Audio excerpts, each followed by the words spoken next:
Hello students. Uh, Today I'm going to teach the topic called chi-square test. So last classಲ್ಲಿ ನಾನು ನಿಮಗೆ T test ಹೇಳಿದೆ. So T ಟೆಸ್ಟಲ್ಲಿ to test the significance of mean of population using small sample. So ಇವತ್ತು ನಾನು ನಿಮಗೆ chi-square test ಬಗ್ಗೆ ಕ್ಲಾಸನ್ನ ಮಾಡ್ತೀನಿ. So last hypothesis testing of ಹೈಪೋಥೆಸಿಸಲ್ಲಿ ಟಿ ಟೆಸ್ಟ್ ಮತ್ತು ಝೆಡ್ ಟೆಸ್ಟ್ ಮಾಡಿದ್ರಿ. ಸೊ ಅಲ್ಲಿ ಝೆಡ್ ಟೆಸ್ಟಲ್ಲಿ ಲಾರ್ಜ್ ಸ್ಯಾಂಪಲ್ ಟೆಸ್ಟ್ ಮತ್ತು ಟಿ ಟೆಸ್ಟಲ್ಲಿ ನೀವು ಮಾಡಿದ್ದು ಸ್ಮಾಲ್ ಸ್ಯಾಂಪಲ್ ಟೆಸ್ಟ್ ಆಗಿತ್ತು. ಸೊ ಅಲ್ಲಿ ಟೆಸ್ಟ್ ಮಾಡಿದ್ದು on the basis of mean, average ಮೇಲೆ ನೀವು ಬೇಸ್ ಮಾಡಿದ್ದು. ಸೊ chi-squareಲ್ಲಿ it's not on the basis of mean, ಇಲ್ಲಿ ನಾವು ವೇರಿಯನ್ಸ್ ಮೇಲೆ ಮಾಡುವಂಥದ್ದು. ಸೊ ವಾಟ್ ಇಸ್ ದ ವೇರಿಯನ್ಸ್ನ ಇಟ್ಕೊಂಡು ಮಾಡುವಂಥದ್ದು.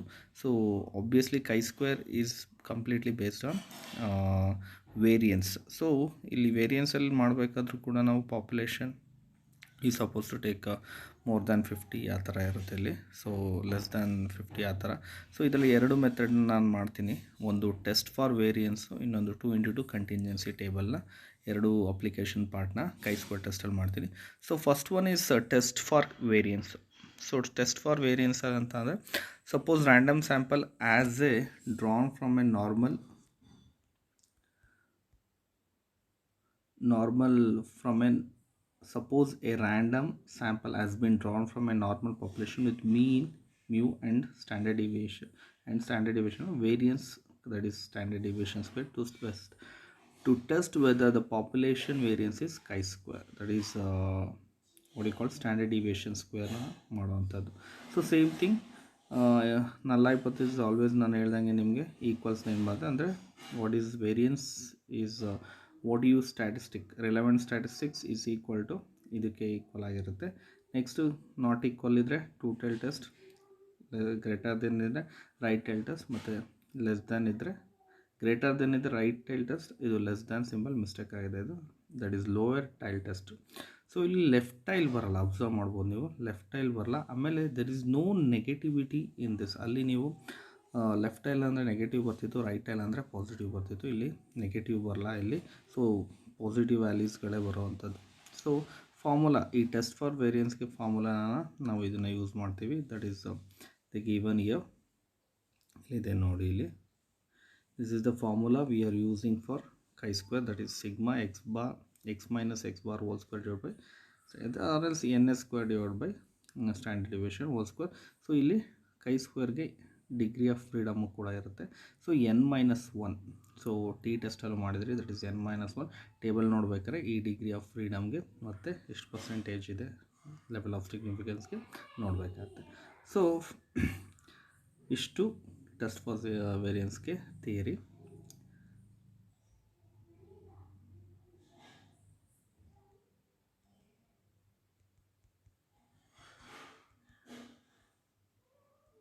Okay, we want to first problem. So first ಪ್ರಾಬ್ಲಮಲ್ಲಿ ನೋಡಿ ಇಲ್ಲಿ, the normal variate has variance is 8, 20 sample observations of the variate has variance 9, test at 1% level of significance whether population variance is 8 ಅಂತ ಹೇಳಿದರು. So normal variate ಎಷ್ಟಿದೆ ಅಂತ ಅಂದರೆ 8, that is variance ಇದೆ. For test ಮಾಡಿದಾಗ ನಾವು ಟೆಸ್ಟ್ ಮಾಡಿದಾಗ ಎಷ್ಟು ಬಂತು ಅಂತ ಅಂದರೆ ದಟ್ ಈಸ್ 9. ಸೊ 20 ಸ್ಯಾಂಪಲ್ಸ್ನ ನಾವು ತೊಗೊಂಡಾಗ ವೇರಿಯನ್ಸ್ ಎಷ್ಟು ಬಂತು 9. ಸೊ ಆಲ್ರೆಡಿ ನಾನು ಹೇಳ್ದಂಗೆ chi-square is completely based on what variance, versus Z test and T test are based on mean ಮತ್ತು ಸ್ಟ್ಯಾಂಡರ್ಡ್ ಡಿವಿಯೇಷನ್ ಇತ್ತು. ಇಲ್ಲಿ ವೇರಿಯನ್ಸ್ನ ತೊಗೊಂಡು ಮಾಡಬೇಕತ್ತೆ. ಸೊ ನಾವು ಏನು ಟೆಸ್ಟ್ ಮಾಡಬೇಕಂದ್ರೆ ಹೈಪೋಥೆಟಿಕಲ್ ವ್ಯಾಲ್ಯೂ ಬಂದು ಇದರಲ್ಲಿ that is standard deviation whole square, symbol ಇಲ್ಲಿ ನೋಡಿ, that is 8. So samples we taken is n is equal to 20, S square is equal to ಅಂದರೆ ಆ 20 ಸ್ಯಾಂಪಲ್ಸಲ್ಲಿ ನಮ್ಗೆ ಏನು ಬಂದಿತ್ತು ವೇರಿಯಂಟ್ ಅದನ್ನ 9 ಅಂತ ಮಾಡ್ತೀವಿ, that is S square is equal to 9. So ನಾವೇನು ಸ್ಯಾಂಪಲಿಂದ ತೊಗೋತೀವಿ ದ ವೇರಿಯಂಟ್ನ ಅದನ್ನ ನಾವು ಎಸ್ ಸ್ಕ್ವೇರ್ ಅಂತ ಮಾಡ್ತೀವಿ. ಸೊ ನಾವು hypothetical value is standard deviation whole square, that is 8. So null hypothesis is population variance is 8. Population variance ಎಷ್ಟಿದೆ ಇಲ್ಲಿ 8 ಇದೆ, that is standard deviation score 8 ಅಂತ ಮಾಡಬೇಕು. ಸೊ ಆಬ್ವಿಯಸ್ಲಿ ಇದು ನಾಟ್ ಈಕ್ವಲ್ ಅಂದರೆ ಟೂ ಟೈಲ್ಡ್ ಆಗುತ್ತೆ. So variance is not 8, that standard deviation is not equal to 8. Test statistic under, so formula ನಾನು already chi square is equal to ns square divided by standard deviation whole square with n minus 1 df. So n is 20, s square is 9, s square ಅಂದರೆ variance, ಬರೀ S ಅಂದರೆ standard deviation, S square ಅಂತ ಅಂದರೆ variance. So standard deviation whole square sigma square is equal to 8. The value ನಮ್ಗೆ ಎಷ್ಟು ಬರುತ್ತೆ ಅಂತಂದರೆ chi square is equal to calculated value 22.5 ಬರುತ್ತೆ, 22.5 ಬರುತ್ತೆ. ಸೊ ಈಗ ದಿಸ್ ಇಸ್ ಕ್ಯಾಲ್ಕುಲೇಟೆಡ್ ವ್ಯಾಲ್ಯೂ. ನಾವು we look into table. So table ನೋಡಿ ಇಲ್ಲಿ 1% ನೋಡಬೇಕು ಅಂತ ಹೇಳಿದರೆ, ಸೊ ಡಿ ಎಫ್ ಎಷ್ಟು ಬರುತ್ತೆ 20 - 1, n - 1 ಅಂತಂದರೆ 20 - 1 that is 19 D F. So ಇದಕ್ಕೆ ನಾವು ಟೂ ಟೈಲ್ಡ್ ಆಗಿರೋದ್ರಿಂದ ಟೇಬಲ್ಲು ಬೇರೆದೇ ಇರುತ್ತೆ. ಸೊ ಆ್ಯಸ್ ಟೇಬಲ್ನ ನಾವು ನೋಡಿದ್ರೆ,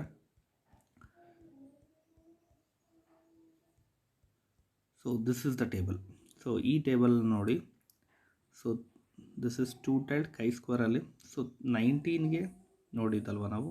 ಸೊ 19 ಟೂ ಟೈಲ್ಡ್ ಟೆಸ್ಟ್, ಇಲ್ಲಿ ಟೂ ಟೈಲ್ಡ್ ಟೆಸ್ಟ್ ಬರುತ್ತೆ. ಸೊ 5%, 1% ಲೋಯರ್ ಮತ್ತು ಅಪ್ಪರ್ ಅಂತ ಬರೋದಿಲ್ಲಿ. ಸೊ 19ಗೆ ಎಷ್ಟಿದೆ ನೋಡಿ ಇಲ್ಲಿ, this is the value. So ಈ ವ್ಯಾಲ್ಯೂನ ಇದು ಮಾಡಿದ್ದೀವಿ. So 19 this is table. So 19ಗೆ 1%ಗೆ ಮತ್ತು 5%ಗೆ ಇಲ್ಲಿ ಈ ಟೇಬಲ್ ನೋಡ್ಕೊಂಡು ಇದು ಮಾಡಾಗುತ್ತೆ. So table value as the given, ಅವ್ರು ಕೊಟ್ಟಿರೋ ಪ್ರಕಾರ table value is 19 DF. K1 ಅಂದರೆ ಲೋಯರ್ ಇದರಲ್ಲಿ 6.8. ನಾನು ಆಲ್ರೆಡಿ ಹೇಳಿದೆ ನೆಗೆಟಿವ್ ಬರಲ್ಲ, ಲೆಫ್ಟ್ ಟೈಲ್ ಬರ, ಇದನ್ನು ಲೋಯರ್ ಅಂತ ಕರಿತೀವಿ, ಇದನ್ನು ಅಪ್ಪರ್ ಅಥವಾ ರೈಟ್ ಟೈಲ್ ಅಂತ ಕರಿತೀವಿ. K2 ಎಷ್ಟು ಬಂದಿದೆ 38.58 ಬಂದಿದೆ. K1 is 6.84 ಮತ್ತು 38.58. ನೋಡಿ ಇಲ್ಲಿ ಆ ಟೇಬಲಲ್ಲಿ ಮತ್ತೆ ಇನ್ನೊಂದು ಸಲ ತೋರಿಸ್ತೀನಿ ನಿಮಗೆ. The table same, the value we got at 1%. ಇಲ್ಲಿ ನೋಡಿ ಇಲ್ಲಿ 19, 6.84, 38.68. ಸೊ ಅದನ್ನೇ K1 ಮತ್ತು K2 ಲೋಯರ್ ಮತ್ತು 1%ಅಲ್ಲಿ ನೋಡುವಂಥದ್ದು. ಸೊ ಇದರಲ್ಲಿ ನಾವು ಟೇಬಲ್ ವ್ಯಾಲ್ಯೂ ನೋಡೋದಾಯಿತು. ಸೊ ಡಯಾಗ್ರಾಮ್ ಅಲ್ಲಿ ಬೆಲ್ ಶೇಪ್ಡ್ ಬರ್ತಿತ್ತು. ಸೊ ಲೆಫ್ಟ್ ಇತ್ತು, ರೈಟ್ ಇತ್ತು. ಸೊ ಈ ಸಲ ಬೆಲ್ ಶೇಪ್ಡ್ ಅಲ್ಲ. So this is a shape, ಈ ಥರ ಇರುತ್ತಿದ್ದು. ಸೊ ಒಂದೇ ಸೈಡ್ ಇರೋದ್ರಿಂದ so you had to draw the particular ಇದಕ್ಕೆ ಡಯಾಗ್ರಾಮ್ ಈ ಥರನೇ ಬರೀಬೇಕಾಗುತ್ತೆ. ಸೊ ಒಂದು ಲೋಯರ್ 6.85, ಯಾಕಂದರೆ ನೆಗೆಟಿವ್ ಇಲ್ಲ, starting from 1 start 1 to infinity ಇದೆ. ಇದು ಅಲ್ಲೇಂಗಿತ್ತು -∞ to +∞ ಇತ್ತು, ಇಲ್ಲಿ 1 to ಇನ್ಫಿನಿಟಿ ಇದೆ ಇದು. So 6.84 K1, 38.58. ಸೊ ಇದು ಬರುತ್ತೆ. ಸೊ ಟಿ ವ್ಯಾಲ್ಯೂ ಬಂದು 38 ಪಾಯಿಂಟ್ ಬಂದಿರುತ್ತೆ. ಸೊ ನಮಗೆ ಬಂದಿರೋ ವ್ಯಾಲ್ಯೂ ಕ್ಯಾಲ್ಕುಲೇಟೆಡ್ ಮಾಡಿದೆಷ್ಟು 22.5. ಸೊ 22.5 ಈಸ್ ಲೈಸ್ ಇವೆರಡರ ಮಧ್ಯನೇ ಬರುತ್ತೆ. So it is in accepted region. ಇದೇನಾಗುತ್ತೆ, ಇದು ಎಕ್ಸೆಪ್ಟೆಡ್ ರೀಜನ್ ಆಗುತ್ತೆ. So chi square is in accepted region. ಅಥವಾ ಇದು ನೀವು ಈ ಥರನಾದರೂ ಮಾಡ್ಬೋದು, ಎರಡರಲ್ಲಿ ಟೇಬಲ್ ಈ ಥರ ಒಂದು ಡಯಾಗ್ರಾಮ್ ಹಾಕಾದರೂ ಫೈಂಡ್ ಔಟ್ ಮಾಡ್ಬೋದು. ಅಥವಾ ನೋಡಿ ಇಲ್ಲಿ K1 6.84 is less than 22.5, correct ಅಲ್ಲ? So 22.5 is less than 38.5. So ಇದಾಯಿತು. ಏನಾದ್ರು 22, ಇಫ್ ಇಟ್ ಈಸ್ 40 ಬಂತಿತ್ತು ಅಂದ್ಕೊಳ್ಳಿ, ದ ಆನ್ಸರ್ 40 ಬಂದಿದ್ರೆ ಏನಾಗೋದು, ಇಟ್ಸ್ ಇನ್ ರಿಜೆಕ್ಟೆಡ್ ರೀಜನ್ ಆಗೋದು. ಅದು 22 ಅದು 40 ಈಸ್ ಲೆಸ್ ದ್ಯಾನ್ 38.58 ಆಗ್ತಿತ್ತಿಲ್ಲ. ಸೊ ಈ ಎರಡರಲ್ಲಿ ಯಾವುದಾದ್ರೂ ನೀವು ಹೇಳ್ಬೋದು. ಸೊ ಈ ಡಯಾಗ್ರಾಮ್ ಹೇಳ್ದಾಗಲೇ ನಮ್ಗೆ ಏನು ಬರುತ್ತೆ, H0 is accepted. H0 accept ಆದ ತಕ್ಷಣ so this is accepted, that is population variance is 8 ಅಂತ ನಾವಿಲ್ಲಿ ಹೇಳ್ತೀವಿ. Okay, this is the first problem, that's two type test ಮಾಡಿರೋದು. Next problem, a normal variate has variance 81, 21 random observation of the variate have variance 100. Same as like last like ಆ ಥರನೇ ಇದೆ. So square ಮಾಡಿ ಹಿಡಿದಿದ್ರೆ this is variance 81 ಇದೆ, and observation this is sigma square. So this is 81, this is 100 is S square. The test 1% level ಸಿಗ್ನಿಫಿಕೆನ್ಸಲ್ಲಿ ನೋಡಿ ಅಂತ ಹೇಳಿದ್ದಾರೆ. So the samples are 21ಗೆ ಇದು ಮಾಡಬೇಕಾಗತ್ತೆ. ಸೊ ಮಾಮೂಲಿ H1 H0 ನಲ್ಲ hypothesis sample variance does not significant ನೋಡಿ, ಡಸ್ ನಾಟ್ ಡಿಫರ್ ಸಿಗ್ನಿಫಿಕೆಂಟ್ಲಿ ಅಂದರೆ sigma square is equal to 81. Variance differ significantly ಅಂದರೆ ನಾಟ್ ಈಕ್ವಲ್ ಟು 81 ಆಗುತ್ತೆ ಅದು. So chi square formula apply ಮಾಡ್ತೀರಾ. So so 21 is n, a square is equal to 100, sigma square is equal to 81 ಬರುತ್ತೆ. So ಕೈ square the value ಎಷ್ಟು 25.95. So table value ನೋಡ್ತೀರಾ ಈಗ 1%ಅಲ್ಲಿ n-1 21 minus 1 20 DF ಬರುತ್ತೆ. Critical value K1 ಬಂದು 2 type test ಆಗಿರುತ್ತೆ. K1 7.43 ಬರುತ್ತೆ, K2 44 ಬರುತ್ತೆ. ಸೊ ದ ವ್ಯಾಲ್ಯೂ ನಮಗೆ ಬಂದಿರೋ ಆನ್ಸರ್ ಬಂದು ಕೈ ಸ್ಕ್ವೇರ್ 25.93. ಸೊ ಈ ರೀಜನ್ ಒಳಗೆ ಬರುತ್ತೆ ಅದು. So it is in between 7.43 ಮತ್ತು 40 ಮಧ್ಯೆ ಇರೋದ್ರಿಂದ ನಲ್ ಹೈಪೋಥಿಸಿಸ್ ಈಸ್ accepted. ಅದೇನಂತ ಬರ್ತೀವಿ, ನಲ್ ಹೈಪೋಥಿಸಿಸ್ ಅಕ್ಸೆಪ್ಟ್ ಆಗುತ್ತೆ. ನಲ್ ಹೈಪೋಥಿಸಿಸ್ ಅಕ್ಸೆಪ್ಟ್ ಆದರೆ ದ ಪಾಪ್ಯುಲೇಷನ್ ವೇರಿಯನ್ಸ್ ಈಸ್ ಅಂದರೆ sample where does not differs, ಯಾವುದೇ ರೀತಿ ಡಿಫ್ರೆನ್ಸ್ ಇಲ್ಲ ಅಂದರೆ ಪಾಪ್ಯುಲೇಷನ್ ವೇರಿಯನ್ಸ್ ಈಸ್ 8 ಅಂತ ನಾವು ಹೇಳ್ಬೋದು. Okay, next problem. The standard deviation of production of paddy is assumed to 10.6 tons. Standard deviation assume ಎಷ್ಟು ಮಾಡಿದರೆ 10.6. ಸೊ 20 ಏಕರ್ಸ್ನ ತೊಗೋತಾರೆ ಸ್ಯಾಂಪಲ್ಸ್ನ. ಅದರಲ್ಲಿ ಸ್ಟ್ಯಾಂಡರ್ಡ್ ಡಿವಿಯೇಷನ್ ಎಷ್ಟು ಬಂತು ಅಂತಂದರೆ 8.3. ಸೊ ನೋಡಿ ಇಲ್ಲಿ ಪ್ರತಿ ಸಲ ವೇರಿಯನ್ಸ್ ಟೆಸ್ಟ್ ಮಾಡ್ತಿರೋ, ಈ ಸಲ ನಮಗೆ ಕೊಟ್ಟಿರೋದು ಸ್ಟ್ಯಾಂಡರ್ಡ್ ಡಿವಿಯೇಷನ್. ಸೊ ಸ್ಟ್ಯಾಂಡರ್ಡ್ ಡಿವಿಯೇಷನ್ನ ನಾವು ವೇರಿಯನ್ಸಾಗಿ ಕನ್ವರ್ಟ್ ಮಾಡ್ಬೋದು, ಇಲ್ಲಾಂದ್ರೆ ಹಂಗೆ ಡೈರೆಕ್ಟ್ ಆಗೋರು ಸ್ಟ್ಯಾಂಡರ್ಡ್ ಡಿವಿಯೇಷನ್ ಮೇಲೆ ಮಾಡ್ಬೋದು. Whether chi square test is made on standard deviation or variance, ಎರಡರಲ್ಲಿ ಯಾವುದಾದ್ರೂ ಮಾಡೋದ್ರಾಗುತ್ತೆ. ಸೊ ಇಲ್ಲಿ ಟೆಸ್ಟ್ ಮಾಡಿ ಅಂತ ಏನಂತ ಹೇಳಿರೋದು, ಹೈಪೋಥಿಸಿಸ್ ಏನು ಹೇಳಿರೋದು ಅಂದರೆ 1%ಅಲ್ಲಿ standard deviation of production paddy is less than 10.6. ನೋಡಿ ಲೆಸ್ ದ್ಯಾನ್ ಅಂತ ಬಂತಿಲ್ಲ. ಸೊ ಹೈಪೋಥಿಸಿಸ್ ಡೈರೆಕ್ಟಾಗಿ ಆಲ್ಟರ್ನೇಟಿವ್ ಅವರೇ ಕೊಟ್ಬಿಟ್ಟಿದ್ದಾರೆ. ಸೊ ಲೆಸ್ ದ್ಯಾನ್ ಅಂತ ಅಂದರೆ ದಿಸ್ ಈಸ್, ಅಲ್ಲಿ ನಾವು ಲೆಫ್ಟ್ ಟೈಲ್ ಅಂತ ಹೇಳ್ತಿದ್ವಿ, ಇಲ್ಲಿ ಲೆಫ್ಟ್ ಟೈಲ್ ಅಂತ ಹೇಳೋಕ್ಕಲ್ಲ, ಇದು ಲೋಯರ್ ಟೈಲ್ ಟೆಸ್ಟ್ ಅಂತ ನಮಗೆ ಗೊತ್ತಾಗುತ್ತೆ. ಸೊ ಆಬ್ವಿಯಸ್ಲಿ ಸ್ಟ್ಯಾಂಡರ್ಡ್ ಡಿವಿಯೇಷನ್ ಮೇಲೆ ಮಾಡೋಣ. ಸ್ಟ್ಯಾಂಡರ್ಡ್ ಡಿವಿಯೇಷನ್ ನಮಗೆ ಕೊಟ್ಟಿರೋ hypothetical value that is 10.6, n is equal to 20. S square ಬರಲ್ಲ, ಯಾಕೆಂದರೆ ವೇರಿಯನ್ಸ್ ಕೊಟ್ಟಿಲ್ಲ standard deviation. So S is equal to 8.3. Standard deviation of paddy is 10.6 tons. That is standard deviation equal to, so paddy is 10.6. ಇದು ಈಕ್ವಲ್ಸ್ನ ಹೇಳ್ತಾ ಇದೆ null hypothesis. But ಇಲ್ಲಿ standard deviation of production of paddy is less than ಹೇಳ್ತಾ ಇದೆ. Less than ಇತ್ತು ಅಂತಂದರೆ the symbol is like this. Less than ಬಂದ ತಕ್ಷಣ ಇದು ಲೋಯರ್ ಟೈಲ್ ಟೆಸ್ಟ್, ಲೆಫ್ಟ್ ಅಂತ ಹೇಳಲ್ಲ, ಇದನ್ನ ಲೋಯರ್ ಟೈಲ್ಡ್ ಟೆಸ್ಟ್ ಅಂತ ಕರಿತೀವಿ ಕೈ ಸ್ಕ್ವೇರಲ್ಲಿ. ಸೊ ಅದನ್ನು ಟೆಸ್ಟ್ ಮಾಡ್ತೀವಿ ನಾವು. So n is equal to 20, s is equal to 8.3 whole square ಆಗಿರೋದು ಸ್ಕ್ವೇರ್ ಮಾಡ್ಕೋತೀವಿ, 10.6 whole square.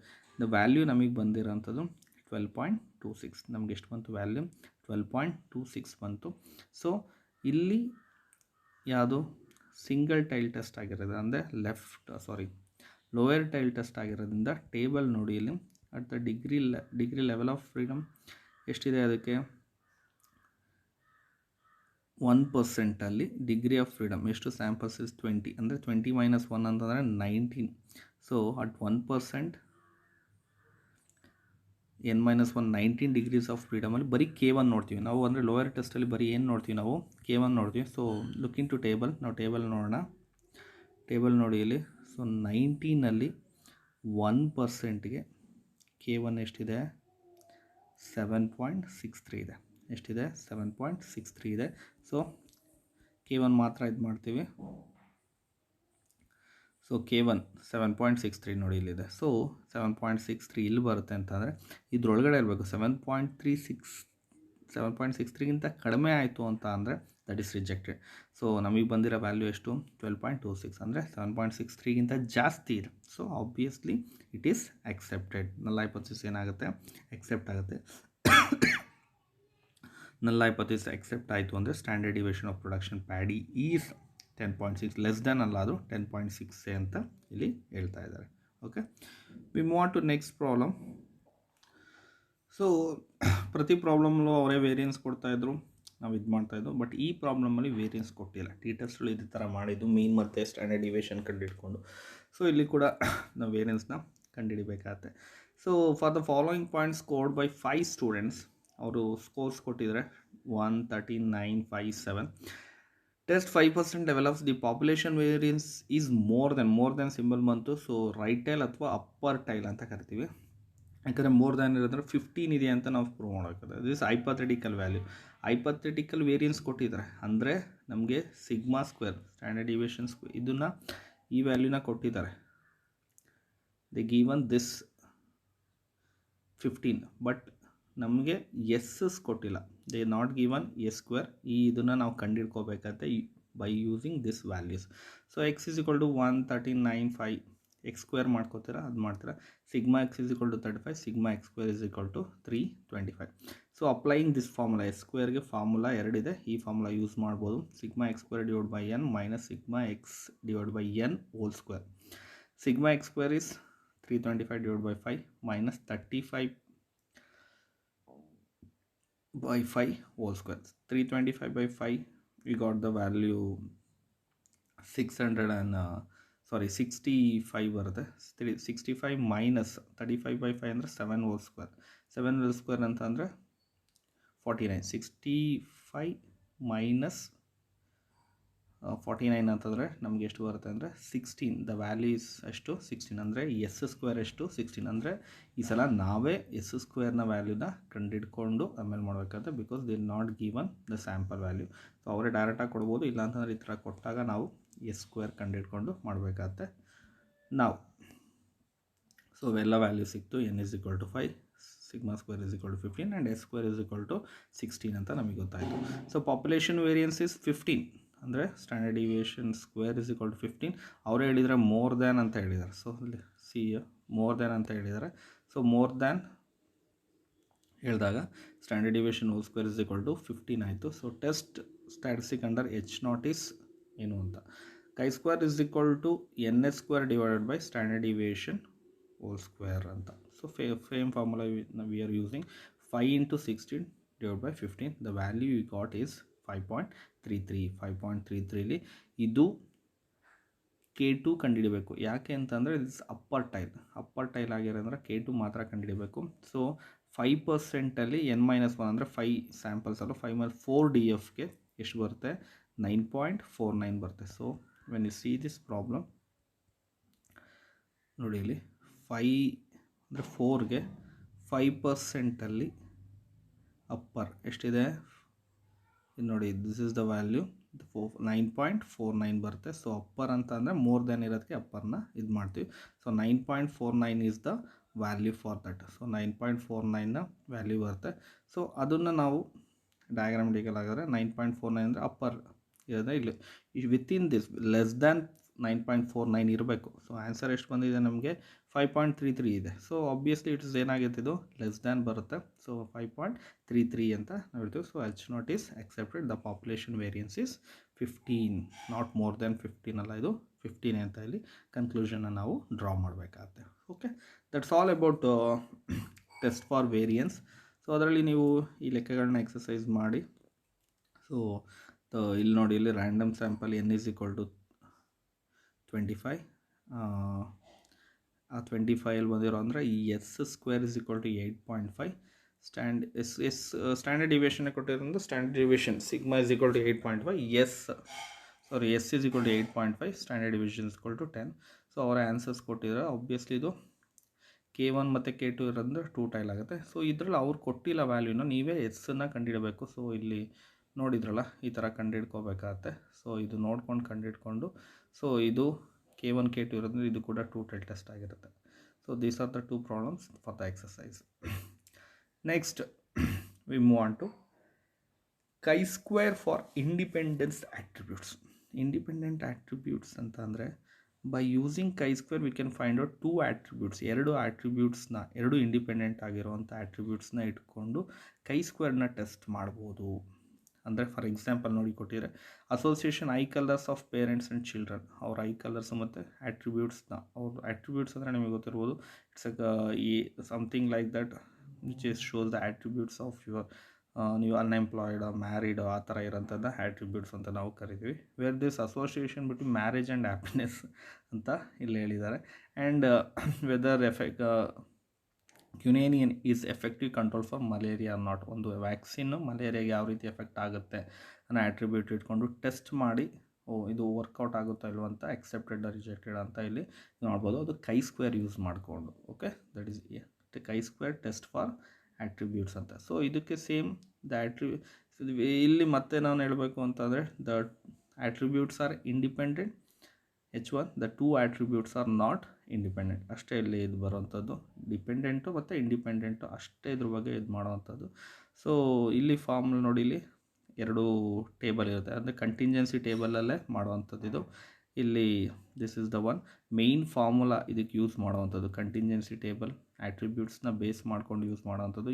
n into AD minus BC whole square divide by A plus B C plus D A plus C into B plus D. So ಇಲ್ಲಿ DF ಒಂದೇ. So ಎಷ್ಟಾಗುತ್ತೆ ಇಲ್ಲಿ DF ಒಂದೇ ಆಗಿರೋದ್ರಿಂದ value ಒಂದೇ ಆಗಿರುತ್ತೆ. So obviously is should be K2. ಇಲ್ಲಿ ಬರೀ ಯಾವ್ದ್ರ ವ್ಯಾಲ್ಯೂ ನಾವು ನೋಡ್ತೀವಿ ಅಂದರೆ K2 ಅಪ್ಪರ್ದು ಮಾತ್ರ ಇಲ್ಲಿ ವ್ಯಾಲ್ಯೂನ ನಾವು ನೋಡ್ತೀವಿ. So upper tailed it's test is always upper tailed, H0 is accepted ಅಥವಾ ರಿಜೆಕ್ಟೆಡ್. ಅಪ್ಪರ್ ಟೈಲ್ ಮಾತ್ರ ನೋಡುವಂಥದ್ದು. ಇಟ್ಸ್ ನಾಟ್ ಸೀಯಿಂಗ್ ಲೆಫ್ಟು ಇರಲ್ಲ, ಇಲ್ಲಿ ಲೋಯರ್ ಟೈಲ್ ಇರಲ್ಲ, ಬರೀ ಅಪ್ಪರ್ ಟೈಲ್ ಮಾತ್ರ ನೋಡೋದು. Test is always on upper tailed ಅಂತ ಇಲ್ಲಿ ಹೇಳಿದರೆ. ಸೊ ಪ್ರಾಬ್ಲಮ್ ನೋಡೋಣ, ಈಸಿ ಆಗುತ್ತೆ ನಿಮಗೆ. The following is data regarding family condition and examination result. ಅವ್ರ ಫ್ಯಾಮಿಲಿ ಕಂಡೀಷನ್ ಮತ್ತು ಎಕ್ಸಾಮ್ ರಿಸಲ್ಟ್ ಯಾವ ರೀತಿ, ಅವ್ರ ಫ್ಯಾಮಿಲಿ ಕಂಡೀಷನ್ ಚೆನ್ನಾಗಿತ್ತು ಅಂದರೆ ಎಕ್ಸಾಮ್ ರಿಸಲ್ಟ್ ಚೆನ್ನಾಗಿರುತ್ತೆ ಅಂತ ನಾವು ಅನ್ಕೋತೀವಿ. ಬಟ್ ಟೆಸ್ಟ್ ಮಾಡಿದರೆ ಕೆಲವರು ಚೆನ್ನಾಗಿದ್ರು ಓದಲ್ಲ. ಸೊ 100 ಸ್ಟೂಡೆಂಟ್ನ ಟೆಸ್ಟ್ ಮಾಡಿದರೆ ಅವರೇ K2 ವ್ಯಾಲ್ಯೂ ನಿಮಗೆ ಕೊಟ್ಬಿಟ್ಟಿದ್ದಾರೆ ಬ್ರ್ಯಾಕೆಟಲ್ಲಿ. K2 ಅಂದರೆ ಇಟ್ಸ್ ಅಪ್ಪರ್ ಟೈಲ್ಡ್ ಕೊಟ್ಟಿದ್ದಾರೆ. ಅಪ್ಪರ್ ಟೈಲ್ಡ್ ಒಳಗಡೆ ಇರಬೇಕು, ಹಾಗಿದ್ರೆ ಮಾತ್ರ ಅದು ಆಕ್ಸೆಪ್ಟ್ ಆಗುತ್ತೆ ಅಂತ. ಸೊ ನೋಡಿ ಇಲ್ಲಿ ವ್ಯಾಲ್ಯೂ ಕೊಟ್ಟಿದ್ದಾರೆ. ಗುಡ್, ಪಾಸ್ ಆಗಿದ್ದಾನೆ. ಫ್ಯಾಮಿಲಿ ಕಂಡೀಷನ್ ಗುಡ್ ಇದೆ, 30 ಜನ ಪಾಸ್ ಆಗ್ತಾರೆ. ಫ್ಯಾಮಿಲಿ ಕಂಡೀಷನ್ ಗುಡ್ ಇದ್ದರೂ 10 ಜನ ಫೇಲ್ ಆಗ್ತಾರೆ. ಬ್ಯಾಡ್, ಫ್ಯಾಮಿಲಿ ಕಂಡೀಷನ್ ಬ್ಯಾಡ್ ಇದ್ದರೆ 20 ಜನ ಪಾಸ್ ಆಗ್ತಾರೆ. ಫ್ಯಾಮಿಲಿ ಕಂಡೀಷನ್ ಬ್ಯಾಡ್ ಇದ್ದರೆ 40 ಜನ ಪಾಸ್ ಆಗ್ತಾರೆ. ಟೋಟಲ್ ಆಗಿ 100 ಸ್ಟೂಡೆಂಟ್ಸ್ನ ತೊಗೊಂಡಾಗ this is the categorise like this. So ಇದನ್ನು ನಾವು A ಅನ್ಕೋತೀವಿ, ಇದು B ಅಂತೀವಿ, ಇದು C, ಇದು D, ಆ ಥರ ಅಸ್ಯೂಮ್ ಮಾಡಿಕೊಂಡು ಮಾಡ್ತೀವಿ. So family conditions and results are independent, ಅದು ನಲ್ಲ ಹೈಪೋಥಿಸಿಸ್ ಆಗುತ್ತೆ. Family conditions and results are dependent, ಅದೇನಾಗುತ್ತೆ ಆಲ್ಟರ್ನೇಟಿವ್. ಎರಡಕ್ಕೂ ಎರಡು ಏನಿದೆ, ಇಂಡಿಪೆಂಡೆಂಟ್ ಆಗೋದು ನಲ್ಲ ಹೈಪೋಥಿಸಿಸ್, ಡಿಪೆಂಡೆಂಟ್ ಆಗೋದು ಆಲ್ಟರ್ನೇಟಿವ್ ಹೈಪೋಥಿಸಿಸ್. ಈ ಫಾರ್ಮುಲಾ ಯೂಸ್ ಮಾಡ್ತೀವಿ. N, capital N is equal to ಎಷ್ಟು, 100. ಕ್ಯಾಪಿಟಲ್ N ಎಷ್ಟು, 100. A 30, D 40, B 10, C 20. So ಈ ಥರ ಹಾಕ್ಕೊಂಡು ಇದಕ್ಕೆ ಸಬ್ಸ್ಟಿಟ್ಯೂಟ್ ಮಾಡ್ತೀವಿ. ನೋಡಿ ಇಲ್ಲಿ ನಾನು ಹೇಳ್ದಂಗೆ 100 ಇಂಟು A ಇಂಟು D ಅಂತಂದರೆ 30 ಇಂಟು 40, ಅದು ಮಲ್ಟಿಪ್ಲೈ ಮಾಡ್ಕೊಳ್ಳಿ. ಮೈನಸ್ B ಇಂಟು C ಅಂದರೆ 10 ಇಂಟು 20 ಮೈನಸ್ ಮಾಡಿ ಅದನ್ನು ಏನು ಮಾಡ್ತೀರಾ, ಹೋಲ್ ಸ್ಕ್ವೇರ್ ಮಾಡ್ತೀರಾ. So next A plus B ಎಷ್ಟು, this is A, this is B. 30 plus 10 ಎಷ್ಟು, 40. C plus D, C 20 plus D 60 ಆಗುತ್ತೆ. A plus C that is 30 plus 20 50 ಆಗುತ್ತೆ. B ಪ್ಲಸ್ D 10 ಪ್ಲಸ್ 10 40 ಆಗುತ್ತೆ. ಸೊ ಅಷ್ಟನ್ನು ಏನು ಮಾಡ್ತೀರಾ, multiply ಮಾಡ್ತೀರಾ. ಸೊ ಇಂಟು ಇರೋದನ್ನು ಅಷ್ಟು ಮಲ್ಟಿಪ್ಲೈ ಮಾಡಿದಾಗ 100 ಇಂಟು 30 ಮೈನಸ್ 30 ಇಂಟು 40 ಎಷ್ಟು ಬರುತ್ತೆ, ಮೈನಸ್ 20 ಇಂಟು 10, 30 ಇಂಟು 40 1200 ಬರುತ್ತೆ, ಮೈನಸ್ ಇದು ಬರುತ್ತೆ. ಸೊ ಇಷ್ಟನ್ನು ಸಬ್ಸ್ಟಿಟ್ಯೂಟ್ ಮಾಡಿದಾಗ ಕೈ ಸ್ಕ್ವೇರ್ ವ್ಯಾಲ್ಯೂ ಎಷ್ಟು ಬರುತ್ತೆ, 16.66. ಬಟ್ ನಮಗೆ ಕೊಟ್ಟಿರೋ ವ್ಯಾಲ್ಯೂ ಎಷ್ಟು, K2 6.63 ಕೊಟ್ಟಿದ್ದಾರೆ. ಅವರೇ ಕೊಟ್ಟಿರೋದ್ರಿಂದ 6.63 ಆಗಿರೋದ್ರಿಂದ ವ್ಯಾಲ್ಯೂ K2 ಇಲ್ಲಿ ಬರುತ್ತೆ. ಸೊ ಇದ್ರೊಳಗಡೆನೇ ಇರಬೇಕಾಯಿತು, ಬಟ್ ನಮಗೆ ಬಂದಿರೋ ವ್ಯಾಲ್ಯೂ 16.66 ಆಗಿರೋದ್ರಿಂದ ಅದು ಕ್ರಾಸ್ ಆಯಿತು. ಸೊ ಆಬ್ವಿಯಸ್ಲಿ ಏನಾಗುತ್ತೆ, ಅಟ್ 1% ಇದು ಆ್ಯಕ್ಚುಲಿ 6.63 ಬರುತ್ತೆ, 1% ಅಂತ ಅವ್ರು ಹೇಳಿದರೆ 1 DFA ನೋಡಬೇಕಾಗುತ್ತೆ ನಾವು. So value it's greater than ಆಗಿರೋದ್ರಿಂದ this is rejected. Family conditions and results are dependent, ಎರಡು ಡಿಪೆಂಡ್. ಫ್ಯಾಮಿಲಿ ಕಂಡೀಷನ್ ಚೆನ್ನಾಗಿದೆ, ರಿಸಲ್ಟ್ ಚೆನ್ನಾಗಿರುತ್ತೆ, ಚೆನ್ನಾಗಿಲ್ಲ ಅಂದರೆ ರಿಸಲ್ಟ್ ಚೆನ್ನಾಗಿರಲ್ಲ ಅಂತ ಇಲ್ಲಿ ಕನ್ಕ್ಲೂಷನ್ನ ಡ್ರಾ ಮಾಡಿದ್ದಾರೆ. Okay, this is about contingency, 2 contingency table. Next problem. From the following data, test whether education and employment are independent ಅಂತ ನಾವು ಟೆಸ್ಟ್ ಮಾಡಬೇಕಾಗುತ್ತೆ. So educated employed 20, educated unemployed 18 ಜನ ಇದ್ದಾರೆ, 18 ಮೆಂಬರ್ಸ್ ಇದ್ದಾರೆ. Uneducated employed 15, uneducated unemployed 25. So same last time ಥರನೇ ಬರೀಬೇಕಾದ್ರೆ ಇದು upper ಟೈಲೇ ಇರೋದು. ಸೊ ಅಪ್ಪರ್ ಟೈಲಲ್ಲೇ ನೋಡಬೇಕಾಗುತ್ತೆ 1 DFಗೆ. Education and employment are independent, education and employment are not independent. So 1ಗೆ ನಾವು ನೋಡಿದಾಗ, ಸೊ ನೋಡಿ ಇಲ್ಲಿ, ಸೊ ಕೈ ಸ್ಕ್ವೇರ್ ಈಸ್ ಈ 2 ಇಂಟು 2 1 ನೋಡಿದಾಗ ನೋಡಿ ಇಲ್ಲಿ 1 DFಗೆ ಅಪ್ಪರ್ ಟೈಲು. ಸೊ 1% ಎಷ್ಟಿದೆ ಅಂದರೆ 6.6 ಇರುತ್ತೆ. ಅದೇ 5% ಇದ್ದರೆ 3.84. ಇಷ್ಟೇ, ಇವೆರಡೇ ವ್ಯಾಲ್ಯೂ ಅದಕ್ಕೆ, ಇನ್ಯಾವುದೂ ವ್ಯಾಲ್ಯೂಸ್ ಇರಲ್ಲ. ಒಂದು 6.65 ಇರುತ್ತೆ, 5%ಗೆ 3.84 ಇರುತ್ತೆ, ಇದಕ್ಕೆ 6.65 ಅಥವಾ 63 ಇಲ್ಲಿ ಕೊಟ್ಟಿದ್ದಾರೆ. ಸೊ ಅಷ್ಟಿರುತ್ತೆ. ಸೊ K2 ಮಾತ್ರ ನೋಡೋದ್ರಿಂದ ಸೊ ಅದು 6.1%ಅಲ್ಲೇ ಹೇಳಿದರೆ 1%ಅಲ್ಲಿ ಆಬ್ವಿಯಸ್ಲಿ ಅದನ್ನು ಬೇಕಾದ್ರೆ ನೀವು ನೋಟ್ ಡೌನ್ ಮಾಡ್ಕೋಬೋದು. 2x2 ಕಂಟಿಂಜೆನ್ಸಿ ಟೇಬಲ್ ಮಾಡಬೇಕಾದ್ರೆ 1%ಅಲ್ಲಿ K2 6.63 ಅಥವಾ 6.65 ಮತ್ತು 5%ಅಲ್ಲಿ 3.84 ಇರುತ್ತೆ. ಸೊ ಅಪ್ಲೈ ಮಾಡ್ತೀವಿ. ಟೋಟಲ್ ಸ್ಟೂಡೆಂಟ್ಸ್ ಎಷ್ಟು ಜನ ಇದ್ದಾರೆ ಅಂತ ಇಲ್ಲಿ ಕೊಟ್ಟಿಲ್ಲ. ಅಲ್ಲಿ ನಾವು ಟೋಟಲ್ ಸ್ಟೂಡೆಂಟ್ಸ್ ನಾವು ಕ್ಯಾಲ್ಕುಲೇಟ್ ಮಾಡ್ಕೋಬೇಕಾಗತ್ತೆ. 35 ಹಿಂಗೆ ವರ್ಟಿಕಲಿ 20 + 18 ಎಷ್ಟು 38, 15 + 40 ಎಷ್ಟಾಗುತ್ತೆ ಅದು 78 ಸ್ಟೂಡೆಂಟ್ಸ್ ಇದೆ. 78 ನಾವು ಸ್ಯಾಂಪಲ್ಸ್ನ ತೊಗೊಂಡಿರೋದು 78. ಮೋರ್ ದೆನ್ 50 ಇರುತ್ತೆ. 2x2 ಕಂಟಿಂಜೆನ್ಸಿ ಮಾಡಿದಾಗ ಮೋರ್ ದೆನ್ 50 ಇರೋದನ್ನ ನಾವು ತೊಗೋತೀವಿ. 78 A 20, B 18, C 15, D 25. So ಇಷ್ಟನ್ನು ಸಬ್ಸ್ಟಿಟ್ಯೂಟ್ ಮಾಡಿದಾಗ chi-square ವ್ಯಾಲ್ಯೂ ಎಷ್ಟು ಬರುತ್ತೆ 1.8037 ಬರುತ್ತೆ. ಸೊ ನಮಗೆ ಬಂದಿರೋ ಟೇಬಲ್ ವ್ಯಾಲ್ಯೂ ಆಲ್ರೆಡಿ ನಾನು ಹೇಳಿದ್ದೆ ನಿಮಗೆ. K2 ನೋಡಬೇಕು 1%ಅಲ್ಲಿ 6.63 ಇರೋದ್ರಿಂದ ಇದನ್ನು ಮಾಡಿದ್ವಿ. ಸೊ 6.63 ಇಲ್ಲಿ ಬರುತ್ತೆ. ಸೊ ನನಗೆ ಬಂದಿರೋ value less than 6.63 that is comes under accepted region. So ಏನಂತ ಹೇಳ್ತೀರಾ, ನಲ್ ಹೈಪೋಥೆಸಿಸ್ ಇಸ್ ಅಕ್ಸೆಪ್ಟೆಡ್. ನಲ್ ಹೈಪೋಥೆಸಿಸ್ ಅಕ್ಸೆಪ್ಟ್ ಆಗಿದೆ ಅಂತಂದರೆ education and employment are independent, they are not dependent. ಅಂದರೆ ಅದಕ್ಕೂ ಸಂಬಂಧ ಇಲ್ಲ. ಎಜುಕೇಷನ್ನು ಮಾಡದೇ ಇದ್ದರೂ ಕೆಲಸ ಸಿಗುತ್ತೆ, ಮಾಡಿದ್ರು ಕೆಲವೊಂದು ಕೆಲಸ ಸಿಗಲ್ದಲ್ಲೇ ಇರ್ಬೋದು ಅಂತ ಇಲ್ಲಿ ಹೇಳ್ತಾರೆ. So education and employment are independent ಅಂತ ಇಲ್ಲಿ ಹೇಳ್ತಾ ಇದ್ದೀವಿ. Okay, these are the problems regarding 2x2 contingency table, that is test for ವೇರಿಯನ್ಸಲ್ಲಿ ಬರೋವಂಥದ್ದು ನಿಮಗೆ. ಓಕೆ, ನೆಕ್ಸ್ಟ್ ಸೊ ಇದು ಪ್ರಾಬ್ಲಮ್ಸ್ಗಳು ವರ್ಕೌಟ್ ಮಾಡಿ. This are the problems you have to work on this. So ಇದು ಅವರ ಟೇಬಲ್ ಕೊಟ್ಟಿದ್ದಾರೆ, ಟೋಟಲ್ ಕೊಟ್ಟಿದ್ದಾರೆ 50 ಇದೆ sample size. n = 50. This AB ಅದೆಲ್ಲ ನೋಡ್ಕೊಳ್ಳಿ. ಸೊ ಇಲ್ಲಿ AB ಅವ್ರು ಕೊಟ್ಟಿಲ್ಲ, ನೀವು ನೋಡ್ಕೊಳ್ಳಿ. ಅವ್ರು ಹೇಳಿದರೆ ಒಂದು 5%ಅಲ್ಲಿ 3.84, ನಾನು ಆಲ್ರೆಡಿ ಹೇಳಿದೆ 5% 3.84 ಅದೇ ಒಟ್ಟು. ಇದು 5% ಹೇಳಿರೋದು 3.84 ಇರುತ್ತೆ. ಸೊ ಇದು ಕೂಡ 1%ಅಲ್ಲಿ ನೋಡಿ, 1%ಅಲ್ಲಿ 6.65 K2 6.65ನ ನೋಡಿಕೊಂಡು ಮಾಡಿ. ಅದನ್ನ ಅಲ್ಲಿ ಒಂದಲ್ಲಿ 6.63 ಅಂತ ಮಿಸ್ಟೇಕ್ ಆಗಿದೆ. ದಟ್ಸ್ ದ ವ್ಯಾಲ್ಯೂ ಇಸ್ 6.65 ಅದು. ಸೊ ಲಾಸ್ಟ್ ಪ್ರಾಬ್ಲಮ್ ನೀವೇ ಟೇಬಲ್ ಕ್ರಿಯೇಟ್ ಮಾಡಬೇಕು. ನೀವು ಫಸ್ಟ್ ಚಾಪ್ಟ್ರಲ್ಲಿ ಸ್ಟ್ಯಾಟ್ಸಲ್ಲಿ ಟೇಬಲ್ ಕ್ರಿಯೇಟ್ ಮಾಡೋದು ಹೇಗೆ ಅಂತ ಗೊತ್ತಿದ್ರೆ ಗೊತ್ತಾ. ಟೋಟಲ್ 500 ಇದ್ದಾರೆ. ಇಲ್ಲಿ ಪ್ಯಾರಾಮೀಟರ್ಸ್ ಬಂದು ಅಟ್ರಿಬ್ಯೂಟ್ಸ್ ಬಂದು ಎಪಿಡೆಮಿಕ್ ಮತ್ತು ಅಟ್ಯಾಕ್ಡ್.